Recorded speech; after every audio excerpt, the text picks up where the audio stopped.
Hey, congratulations on starting your musical journey. I'm super excited and honored to be on this journey with you.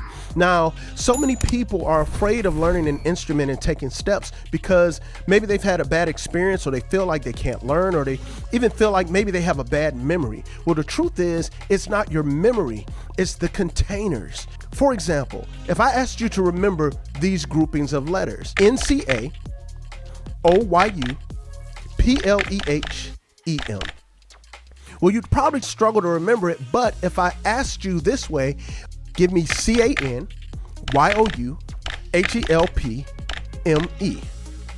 Those are the exact same letters, but they're organized differently. So it's not your memory, but you've developed containers to be able to remember words. Music is the same way. So if you have the correct containers, everything else that you add to it is so much easier. One of the things we're providing you guys with are these exercise videos that you can use away from the piano.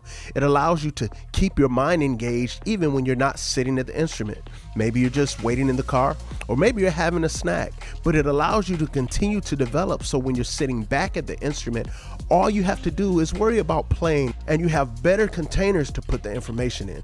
Listen, I'm excited to be on this journey with you. You absolutely can do this. Hey, thanks so much for checking out the videos. Again, if you haven't had a chance, be sure to like, subscribe, and share these with anybody you know who's on their own musical journey and who's been wanting to learn. We'd love to take this journey with them too.